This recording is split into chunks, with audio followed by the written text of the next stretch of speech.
Unajua amekufa kweli yule? Haki ya Mungu. Kimwona amekufa Boka. Najaribu kuifanya iwe ndoto lakini zoezi naona kama ngumu kwangu.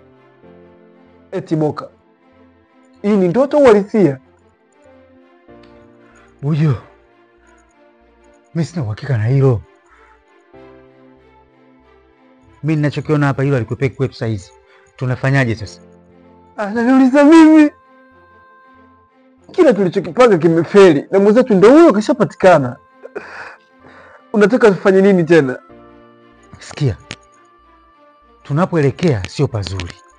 Tufanye kila linalowezekana, tuondoke kwenye huu mji. Umeongea kitu cha maana sana kinachoendana na muda pamoja na tukio. Lakini sasa tutaenda wapi? Popote pale Bujo, popote pale, ili mradi tuwe mbali na huu mji. Hili ni swala kuokoa uhai ujue.